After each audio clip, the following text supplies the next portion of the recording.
આજે હરિદ્વાર અખિલ ભારતીય રબારી નાયકા સંસ્થાનના હરિદ્વાર અતિથિ ભવનમાં મુલાકાત લીધી. ત્યારબાદ મા ગંગાના ચરણોમાં પૂજા અર્ચના કરી, આરતી કરી, સ્નાન કર્યું અને મા ગંગાને પ્રાર્થના કરી કે પ્રભાસ ક્ષેત્રની અંદર જે ઋષિઓની ભૂમિ છે, તપસ્યાની ભૂમિ છે, એમની અંદર કોરિડોર નામનો રોગ આવ્યો છે, તો એમાંથી મુક્તિ મળે. જે અધિકારીઓના મગજની અંદર કોરિડોર છે એમના મગજમાંથી કોરિડોર નાબૂદ થાય એવી મા ગંગાના ચરણોમાં અમે પ્રાર્થના કરી. ત્યારબાદ સચિવ યોગેન્દ્ર દેસાઈ, જેમણે સોમનાથમાં આવ્યા બાદ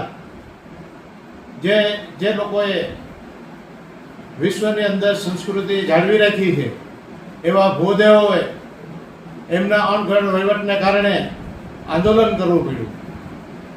ત્યારબાદ સોમનાથ ટ્રસ્ટના કર્મચારીઓ દ્વારા પગાર વધારવા માટે પણ આંદોલન કરવું પડ્યું.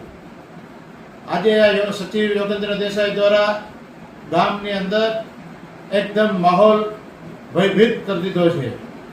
તો આવા અધિકારીઓ ઘણા નાના મોટા પ્રશ્નો ઊભા કરે અને તંત્રને, પોલીસને અને સોમનાથ મંદિરને, ગામને સાંભે કરી દીધું છે. તો મા ગંગાને પ્રાર્થના કરો કે આવા અધિકારીઓને સામે કાર્યવાહી થાય અને આ મંદિરને આવા અધિકારીઓ ન શોભે, જેથી સરકારને મારી બે હાથ જોડીને વિનંતી કરું છું કે આવા અધિકારીઓને અહીંયાથી બીજી જગ્યાએ લઈ જવા જોઈએ કે જેથી કરી અને ગામ અને સોમનાથ મંદિર બેયનો સમન્વય થાય. ત્યારબાદ જે વર્ષો જૂની સાધુ સંતોની, જે સાધુ લોકોની સમાધિઓ, 250 વર્ષ સમાધિઓ જૂની હતી, એ પણ રાતે ને રાતે તોડી નાખી અને એમને આજે એમની ભાવનાને ઠેસ પહોંચાડી છે. જેથી કરી અને સરકારને મારા બે હાથ જોડી વિનંતી કરું છું કે વહેલી તકે આ સચિવ યોગેન્દ્ર દેસાઈને અહીંયાથી બદલી અને કાર્યવાહી કરવી જોઈએ એવી મારી સરકારને, તંત્રને મારી માગણી છે. જય સોમનાથ, જય ગંગામૈયા.